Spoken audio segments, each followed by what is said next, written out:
Wait, White Lily Cookie is meta now? Unawakened? That sounds insane, right? For the longest time, White Lily has been considered the weakest ancient, simply because she hasn't gotten her awakening yet. Low damage, low survivability, easily outclassed, basically benched by everyone. But suddenly, she's top meta, and not just in some random, useless, obscure game mode either. It all began when Challenge Mode was released for episode 11 BCs, a game mode where you can adjust how difficult it is. You move around these sliders, buffing the enemies like crazy, and the difficulty is rated out of 60, with the score 60 out of 60 being the hardest. Today, we're not talking about the minimum 10 out of 60, or even 30 out of 60. Those are way too easy. But 60 out of 60, well, that's straight up impossible. No one has ever been able to beat any of those levels with that amount of difficulty. Your cookies start with a huge injury debuff that isn't removable. Pure vanilla won't help you here. The enemies instantly one-shot everyone, and they're extremely tanky. One little touch and you die.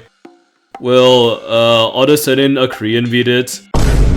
Wait, what? Someone beat it? And it turns out they had to use White Lily Cookie to beat it. But why? Why her and not anyone else? There's plenty of other better cookies, so why? Well, it all comes down to the game mode itself. The only way to survive is to completely stunlock the enemies, not allowing them to attack at all. Otherwise, you're getting one shot. White Lily's skill has crowd control with her vines, so on paper she can help. But hold up, there's plenty of other cookies who have better crowd control than her or deal more damage. So why her out of all cookies? Well, it all comes down to the team composition for challenge mode on max difficulty. The team the Korean YouTuber used consists of Space Donut, Rebel, Seafarty, White Lily, and Charcoal. You can argue that Donut, Seafarty, and Charcoal are better crowd controllers, but the thing is, we're already using them alongside White Lily. White Lily doesn't replace them, she joins them. Okay, but why her instead of someone else? There's still plenty of better cookies. Well, here's another reason why. White Lily recently got the grass element added to her kit, and it's actually a massive change. Here's why. Rebel boosts elemental damage. This means White Lily suddenly synergizes with Rebel perfectly. And it's not just her. Charcoal and Seafarty also deal elemental damage, so Rebel makes her team stronger, allowing you to kill the enemies before the timer runs out. Now, some of you are probably thinking, where's Silent Salt? Doesn't he also crowd control? Doesn't he also do huge damage? Well, here's the thing. Silent Salt isn't actually as strong as you think he is. He doesn't nuke everything with one skill like an instant win button. More importantly, he doesn't synergize with this exact team. Space Donut instantly crowd controls while pressing their skill and applies defense debuffs. Using Rebel instead of Silent Salt allows the team to do way more damage. And yes, I tested this. Rebel also summons his two clone tanks.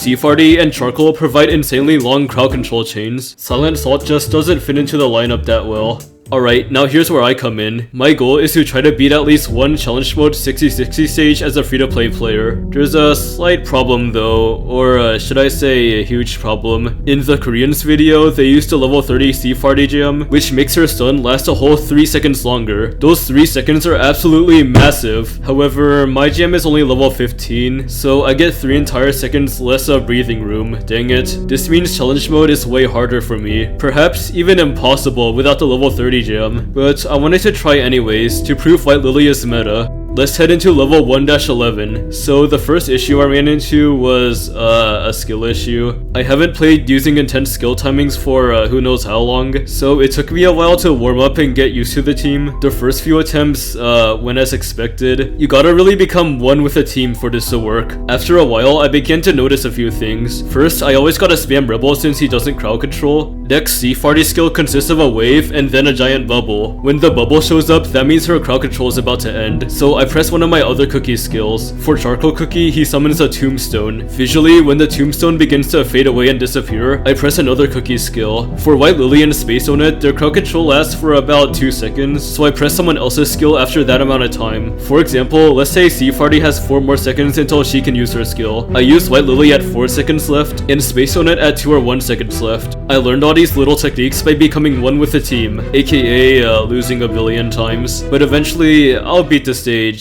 Right? Right?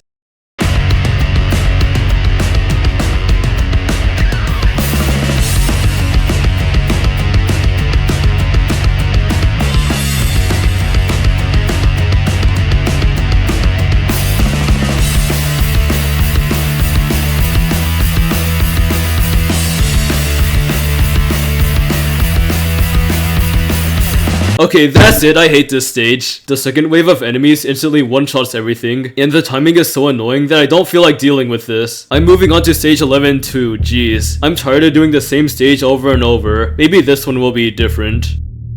Dang it. Okay, so this level is also just as impossible. A few moments later. Okay, quite some time has passed, and I became better and better at timing my skills. I also refined my builds a little bit. Space Sonnet needs a varying amount of cooldown based on your rotations, but have at least 2 caramels. Rebel needs a good amount of cooldown and crit. Sea Farty uses an arbitrary amount of cooldown, but sometimes she needs more for a 3-second start. Water damage is a good substat. For White Lily, sometimes she wants a 2-second start, sometimes she doesn't. She likes crit and probably grass damage. Charcoal also needs a varying amount of cooldown. Dark damage and crit are also good stats. Let's try again, and please, just let me beat a 60-60 level, please. Please.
Yes!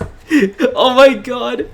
Ah, I knew it! White Lily is meta, and I beat the max difficulty as a free-to-play. Take that. There you have it. White Lily is completely broken. Maybe I'll try the other levels in the future, but that's all for now.